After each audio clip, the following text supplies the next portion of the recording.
Welcome to Not Milk Never Milk. Subscribe if you're lactose intolerant. You're starting the update process now. Make sure power is secured and files are saved.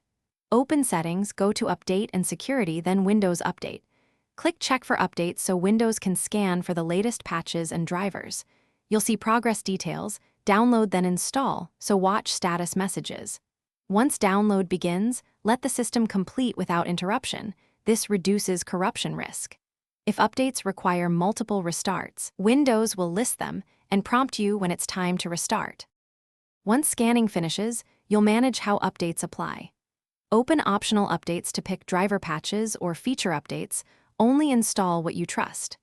Make sure to set active hours that reflect when you use the PC and schedule a restart during off hours so work isn't interrupted. If you need more time, use pause updates to delay for up to 35 days. However, install critical security patches promptly. These controls help balance uptime versus security and keep device drivers compatible with your hardware. You're close. Restart to finalize installation and allow any additional reboots Windows requests. After restarting, confirm updates installed successfully in Update History. If something goes wrong, run the Windows Update Troubleshooter from Settings. It automatically fixes common issues like corrupt caches or service failures.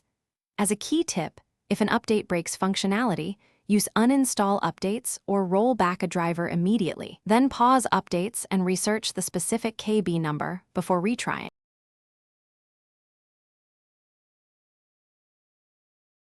Thanks for watching. If this was helpful, leave a like and consider subscribing. See you next time.